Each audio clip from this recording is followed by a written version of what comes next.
ನಗರದಾದ್ಯಂತ ರಾಷ್ಟ್ರೀಯ pulse polio ಕಾರ್ಯಕ್ರಮದ ಆರಂಭವಾಗಿದೆ. ಮೊದಲ ದಿನ ಭಾನುವಾರ ಬೆಂಗಳೂರು ಕೇಂದ್ರ ನಗರ ಪಾಲಿಕೆ ವ್ಯಾಪ್ತಿಯಲ್ಲಿ ಲಸಿಕೆ ಹಾಕುವುದು ಯಶಸ್ವಿಯಾಯಿತು. ಒಟ್ಟು 94.90% ಗುರಿ ಸಾಧಿಸಲಾಗಿದೆ ಎಂದು ಪಾಲಿಕೆ ರಾಜೇಂದ್ರ ಚೋಳನ್ ಮಾಹಿತಿ ನೀಡಿದರು.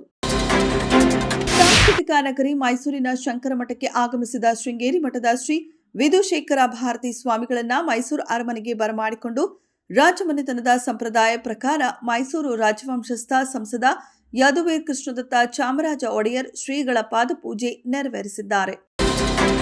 ಮೋಟಾರು ವಾಹನಗಳ ಕಾಯ್ದೆಯಡಿ ದಾಖಲಾಗಿರುವ ಸಂಚಾರಿ ನಿಯಮ ಉಲ್ಲಂಘನೆ ಪ್ರಕರಣಗಳ ಇತ್ಯರ್ಥಕ್ಕಾಗಿ ಸಾರಿಗೆ ಇಲಾಖೆ ಪ್ರಕಟಿಸಿದ್ದ 50% ದಂಡದ ಆಫರ್ಗೆ ರಾಜ್ಯದಲ್ಲಿ ನೀರಸ ಪ್ರತಿಕ್ರಿಯೆ ವ್ಯಕ್ತವಾಗಿದೆ. ಸಾರಿಗೆ ಇಲಾಖೆಯಲ್ಲಿ ಬಾಕಿ ಇದ್ದಂತಹ 1.10 ಲಕ್ಷ ಪ್ರಕರಣಗಳ ಪೈಕಿ 629 ಪ್ರಕರಣಗಳು ಮಾತ್ರ ಇತ್ಯರ್ಥವಾಗಿದೆ. ರಾಜ್ಯದಲ್ಲಿ ಮುಖ್ಯಮಂತ್ರಿ ಕುರ್ಚಿ ಕದನ ತೀವ್ರ ಸ್ವರೂಪ ಪಡೆದುಕೊಳ್ಳುವ ಲಕ್ಷಣ ಕಾಣಿಸಿಕೊಳ್ಳುತ್ತಿರುವ ಮಧ್ಯೆಯೇ ನಾಯಕತ್ವದ ಗೊಂದಲಗಳನ್ನು ಹೈಕಮಾಂಡ್ ಸೃಷ್ಟಿಸಿಲ್ಲ. ಅವೆಲ್ಲ ಸ್ಥಳೀಯವಾಗಿ ಸೃಷ್ಟಿಯಾಗುತ್ತಿದೆ ಎಂದು ಎಐಸಿಸಿ ಅಧ್ಯಕ್ಷ ಮಲ್ಲಿಕಾರ್ಜುನ ಖರ್ಗೆ ಹೇಳಿದ್ದಾರೆ. ಗ್ಯಾರಂಟಿ ಯೋಜನೆಗಳಲ್ಲಿ ಯಾವುದೇ ಲೋಪವಾಗಿಲ್ಲ. ಇನ್ನು ಗೃಹಲಕ್ಷ್ಮಿ ಯೋಜನೆಯಲ್ಲಿ ಹಗರಣ ಆಗಲು ಸಾಧ್ಯವಿಲ್ಲ. ಬಿಜೆಪಿಯವರಿಗೆ ಮಾಡಲು ಯಾವುದೇ ಕೆಲಸವಿಲ್ಲದಕ್ಕೆ ಜನಪ್ರಿಯ ಕಾರ್ಯಕ್ರಮಗಳ ಬಗ್ಗೆ ಅಪಪ್ರಚಾರ ಮಾಡುತ್ತಿದ್ದಾರೆ ಎಂದು ಸಚಿವ ಶಿವರಾಜ್ ತಂಗಡಗಿ ಹೇಳಿದರು. ನನ್ನ ನಿಲುವಿನಲ್ಲಿ ಯಾವುದೇ ಬದಲಾವಣೆ ಇಲ್ಲ. ಹೈಕಮಾಂಡ್ ಬೆಂಬಲ ಎಲ್ಲಿಯವರೆಗೆ ಇರುತ್ತದೆಯೋ ಅಲ್ಲಿಯವರೆಗೆ ಮುಖ್ಯಮಂತ್ರಿ ಆಗಿರುತ್ತೇನೆ ಎಂದು ಸಿದ್ದರಾಮಯ್ಯ ಪದೇ ಪದೇ ಹೇಳಿದ್ದಾರೆ. ಅದಕ್ಕೆ ನಮ್ಮ ಬೆಂಬಲವೂ ಇದೆ. ಇನ್ನೇನು ಬೇಕು ಎಂದು ಮಾಜಿ ಸಚಿವ ಕೆಎನ್ ರಾಜಣ್ಣ ಹೇಳಿದರು.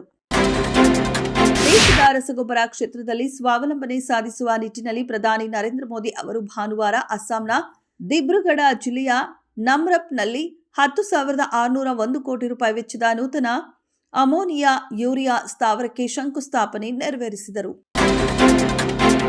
700 ಕೋಟಿ ಡಾಲರ್ ಮೀರಿದ ಸಂಪತ್ತು ಗಳಿಸಿದ ವಿಶ್ವದ ಮೊಟ್ಟಮೊದಲ ವ್ಯಕ್ತಿ ಎಂಬ ಹೆಗ್ಗಳಿಕೆಗೆ ಅಮೆರಿಕದ ಉದ್ಯಮಿ ಎಲನ್ ಮಸ್ಕ್ ಪಾತ್ರರಾಗಿದ್ದಾರೆ.